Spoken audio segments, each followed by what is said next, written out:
وہ بہت ہی خوش ہوا، لیکن جب اسے پتہ چلا کہ گھنشیام کی رحم کی درخواست مسترد کر دی گئی ہے تو اس کا ضمیر جاگ اٹھا۔ احساس جرم اس کے ضمیر کو ہچکولے دینے لگا۔ اسے پہلی بار احساس ہوا کہ اس کے جرم کی سزا میں ایک بے گناہ مارا جا رہا ہے۔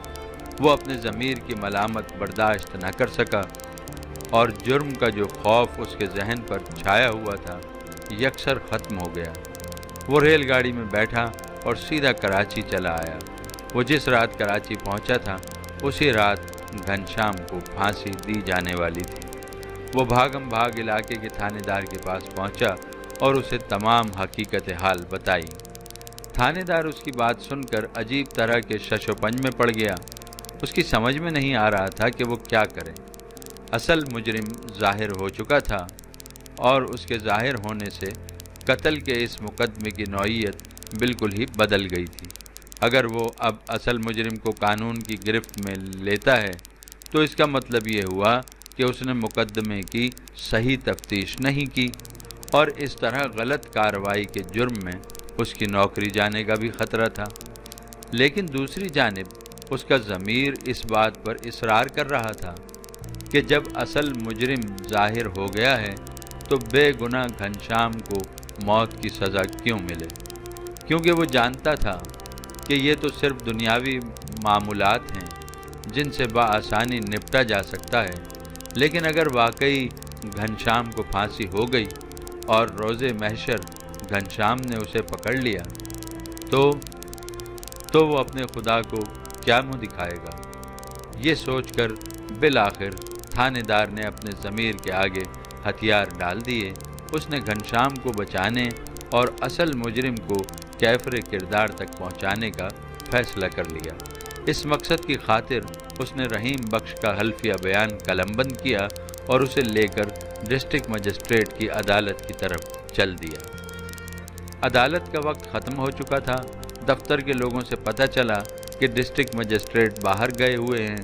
اب تھانے دار کی بھی یہ کوشش تھی کہ گھنشیام کی زندگی بچ جائے، لہٰذا وہ ڈسٹرکٹ مجسٹریٹ کا انتظار کرنے لگا۔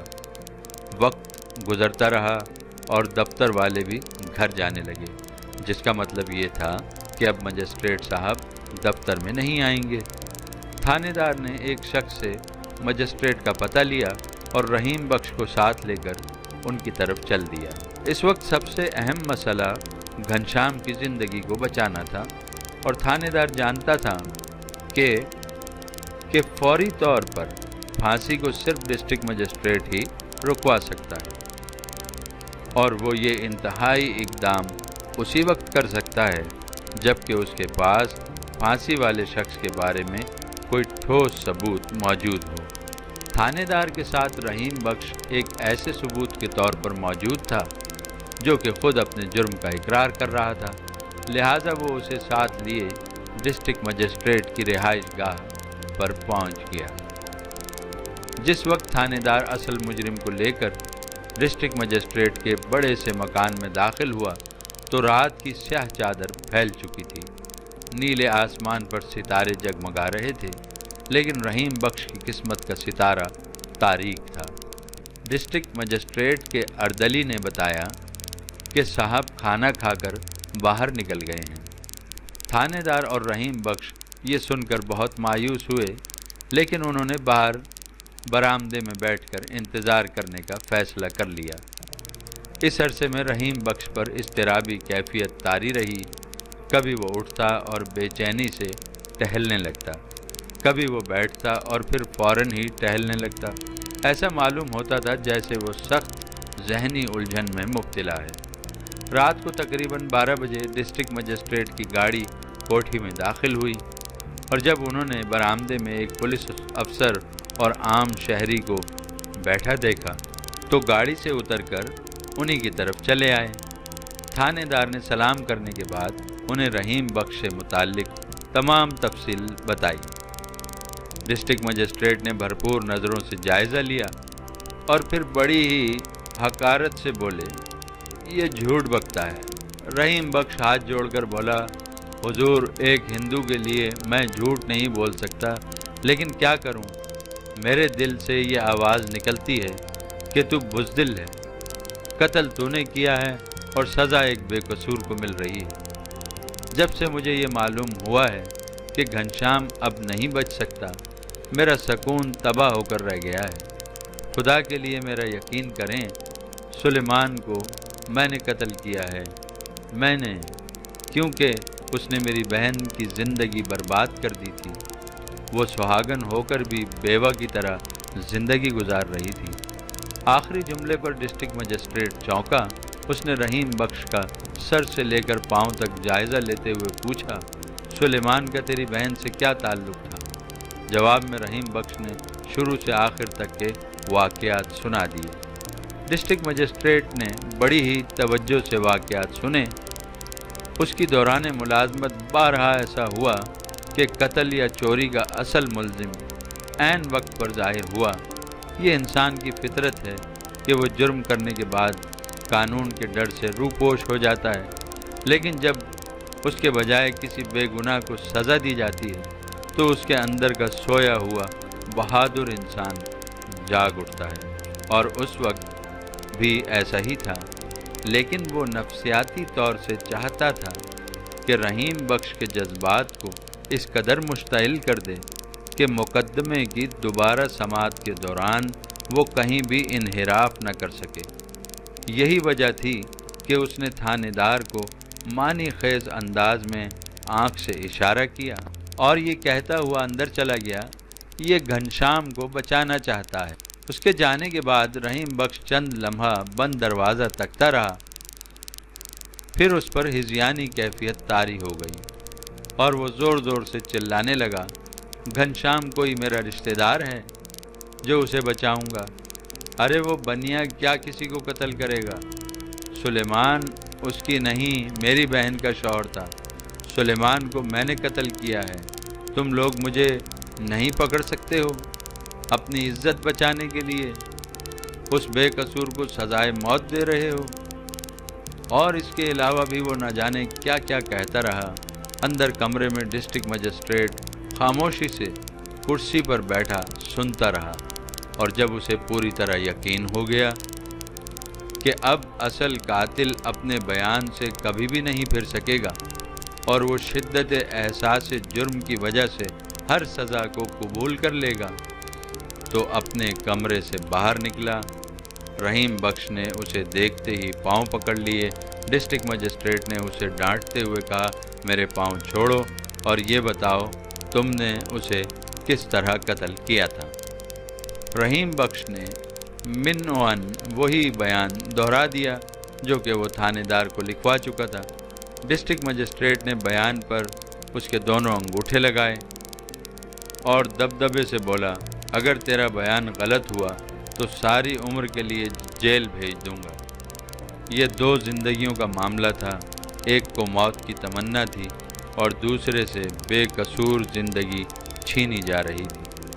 ایسے موقع پر ذمہ دار افسران بڑی ہی سوجھ بوجھ سے کام لیتے ہیں۔ بہرحال گھنشیام موت کی دہلیز سے واپس لوٹ آیا تھا اور جیل کے دروازے پر کھڑے ہوئے اس کے رشتہ داروں کو اطلاع دے دی گئی کہ فی الحال اس کی موت پر عمل درآمد روک دیا گیا ہے۔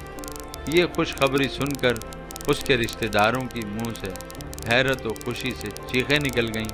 ان کی سمجھ میں نہیں آ رہا تھا کہ یہ سب کس طرح ہو گیا۔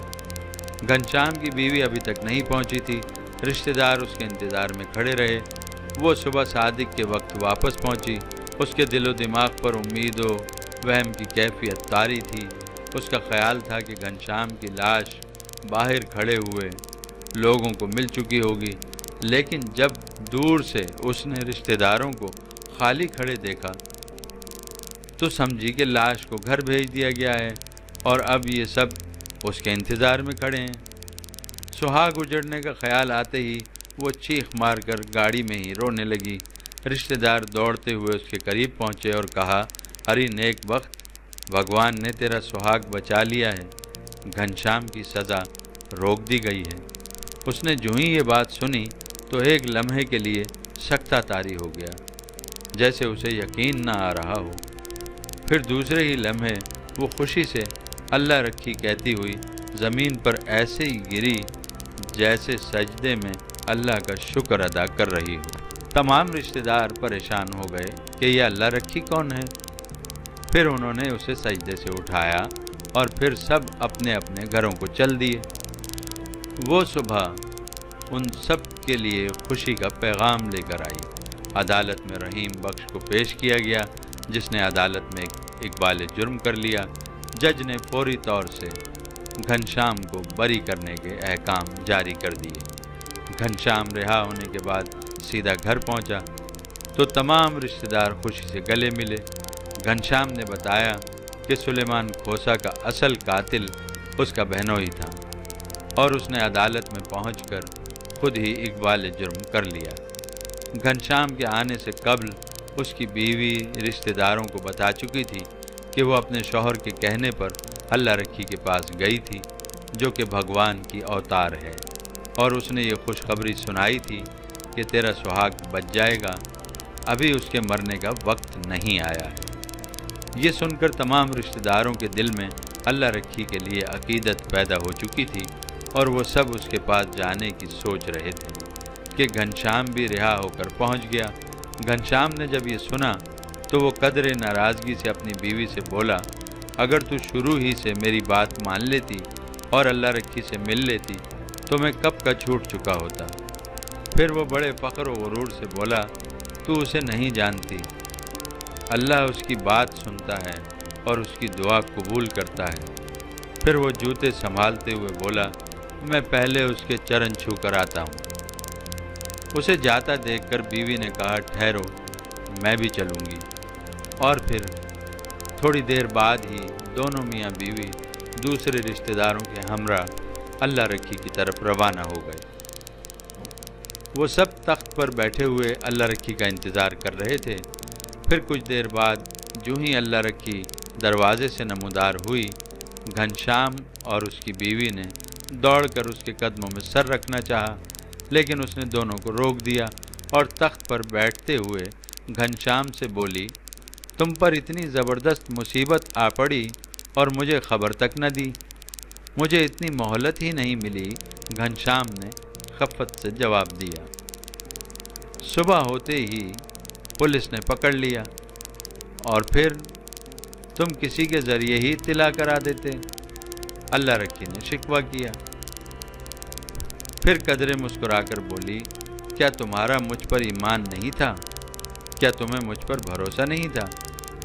نہیں ماں جی نہیں، گھنشیام ہاتھ جوڑ کر گھگیایا، میں تو ایسا سوچ بھی نہیں سکتا۔ پھر وہ اپنی بیوی کی طرف غصے بھری نظروں سے دیکھتے ہوئے بولا، میں تو اس سے بار بار کہتا تھا کہ میری پیر و مرشد کے پاس چلی جا، لیکن یہ سادھو اور پنڈتوں کے چکر لگاتی رہی۔ یہ سن کر گھنشیام کی بیوی اور رشتہ دار اس کی جانب سوالیہ نظروں سے دیکھنے لگے۔ اللہ رکھی شاید ان کا مطلب سمجھ گئی تھی، لہٰذا وضاحت کرتے ہوئے بولی، اس میں اس معصوم کا کیا قصور؟ اس کے شعور میں مذہب کا جو رنگ بسا ہوا ہے، یہ تو اسی رنگ کے لوگوں کے پاس جائے گی۔ بس ماں جی، گھنشیام نے عقیدت سے اس کے پاؤں پکڑ کر کہا، اب تو دل چاہتا ہے تمہارے قدموں میں زندگی گزار دوں۔ نہیں بھائی نہیں، اللہ رکھی نے اپنے پاؤں سمیٹتے ہوئے جواب دیا، تمہاری بیوی ہے، بچے ہیں، ان کے ساتھ ہنسی خوشی زندگی گزارو۔ اللہ نے تمہیں نئی زندگی دی ہے، اس کا شکر ادا کرو، اپنے نبی صلی اللہ علیہ وآلہ وسلم کی نیاز کراؤ۔ آخری جملے پر گھنشیام کی بیوی چونکی، اس نے نظر بھر کر اپنے شوہر کو دیکھا جیسے بات سمجھنے کی کوشش کر رہی ہو۔ پھر اللہ رکھی کے قدموں میں جھکتے ہوئے بولی، میں بھی مسلمان ہونا چاہتی ہوں۔ الحمدللہ، اللہ رکھی نے اسے شانوں سے اٹھاتے ہوئے جواب دیا، تمہارا شوہر پہلے ہی اس سعادت سے فیض یاب ہو چکا ہے اور اب یہ نعمت تمہیں بھی حاصل ہو گئی ہے۔ اس کے بعد اللہ رکھی نے اس کے سر پر ہاتھ رکھے رکھے کلمہ پڑھایا اور چند اسلامی ارکان بتائے۔ اس کے بعد جب اس نے ہاتھ ہٹایا تو گھنشیام کی بیوی کے چہرے پر نور پھیلا ہوا تھا حق اور سچائی کا نور وہ باطل کے اندھیروں سے نکل آئی تھی۔ اتنی دیر میں ایک نہایت ہی وجیح شکل نوجوان نیلے رنگ کے سوٹ میں ملبوس مٹھائی لے کر آ گیا اور اس نے مٹھائی کی پلیٹیں تخت پر ان سب کے سامنے رکھنا شروع کر دیں۔ اسی لمحے، اسی ساتھ میری آنکھ خود بخود کھل گئی اور میں یہ دیکھ کر پریشان ہو گیا کہ کمرے کے دروازے سے دھوپ اندر آ رہی ہے، جبکہ ابھی ابھی میں نے جو آخری منظر دیکھا تھا وہ رات کا تھا۔